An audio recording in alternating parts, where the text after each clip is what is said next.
Hey guys, welcome back. Sorry I've been busy working nowadays and lately I have not enough time to do all my research and share it with you guys publicly, so I'm not posting much. What I'm doing now is following a game plan that I have mentioned in my previous video here. So the first thing I'm going to do is I will focus on building up cash flow.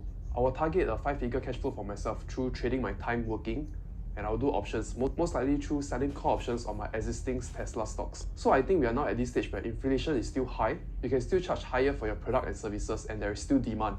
But going forward, I think to 2023, the demand and services is going to fall, inflation is going to come down, prices are going to come down, your margin will be eaten. So I presume for the next 6 months, it's the best time for me to build another seed capital. So let's say for example, if I work extra and I get 6k per month and I sell a call option at 6k per month, I'll be able to get $12,000 per month cash flow, and times 6 months is $72,000 in 6 months. So this new $72,000 will be my new bullet for me to buy the dip whenever I feel comfortable buying the dip. So number one, the first thing I'm going to do is I'm going to be focused on building up cash flow, because cash is tightening and cash is king in this environment. And I presume these first 6 months, while inflation prices are high, margins are high, there is still demand, it's best time for me to go and find all this cash. So the second thing I'm going to do is I'm focusing on building cash flow, and this means that I do not have enough time to do extensive research, to publish my research and share with you guys. I always try to have your best in mind, and I always think of what value I can bring to share with you guys. Now this channel is not always about investment, it is money related, it is life related. Anything to do with money and anything to do with a good life, I will share with you guys. I see this channel sort of like an online diary of me documenting my journey, my wins, my losses and my failures. And my goal is to share it as transparently as possible with you guys. Because in school, we are not talking about money at all. We are not talking about anything about entrepreneurship. So I guess a channel like this where I share my journey as transparently as possible will help out a few people. And this is the most value I can bring as of now, this age, where money and finance is my main focus. And it is all I think about day and night. Okay, now since I can't do extensive research and keep up with the day-to-day, I'll share a few narratives that I find beneficial to me. So in my life, I have many setbacks, and I think I experienced things that many 26 and 27-year-old will not face in their current age in this modern era. So for example, my net worth dropped more than 130,000 from 0.33 million. At bad times like this, people that I trust the most walk out of my life. And I have always been a business person. But from 2020 to 2022, it is crisis after crisis. I was forced to pause my whiskey business because borders shut down. I had the network and resources to open a Western store, but the licensing and the administrative work did not allow me to hire foreigners. And then I decided to do it myself, and then I got fired. And that was when I dabbled in options, and I focused every day to master the craft, and that is all I think about, theory crafting every situation. I spent 2020 to 2022 helping whom I thought would be my life partner on her business. And in the end, she couldn't take it because business is lonely, especially at the start when you're scaling from 0 to 1. We had our arguments and we went our separate ways. So now I'm sort of at ground bottom, starting my way back up again.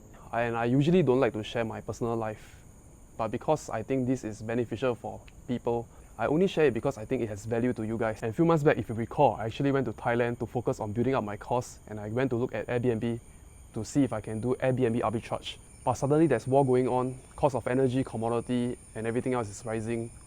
Risk of hyperinflation, risk of recession, a multipolar world, also known as deglobalization. So interest rates will rise dramatically, and I think money velocity will slow.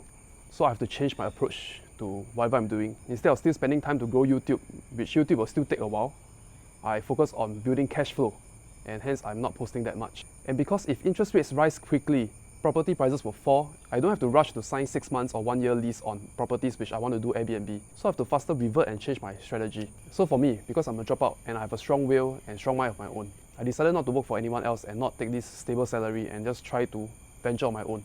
And there are a lot of ups and downs. So I'll share with you a narrative that helps me to be mentally strong and positive to keep going despite all the ups and downs. So whenever I think my life is hard, I think of the story of Genghis Khan, also known as Temujin. Genghis Khan is known as one of the greatest conquerors throughout history, and he has the largest land empire that existed, second to British Empire. Now before Temujin became Genghis Khan, Temujin was actually a very timid boy.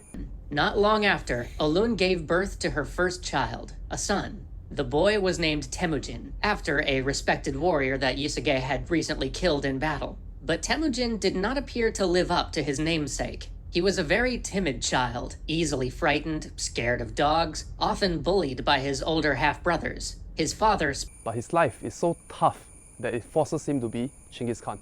And let me give you an example of how tough his life is. Mongolians in the 12th century, they are nomads, and each family belonged to a clan or tribe. Now Temujin's father was poisoned by rival clan, and this made him fatherless throughout his childhood.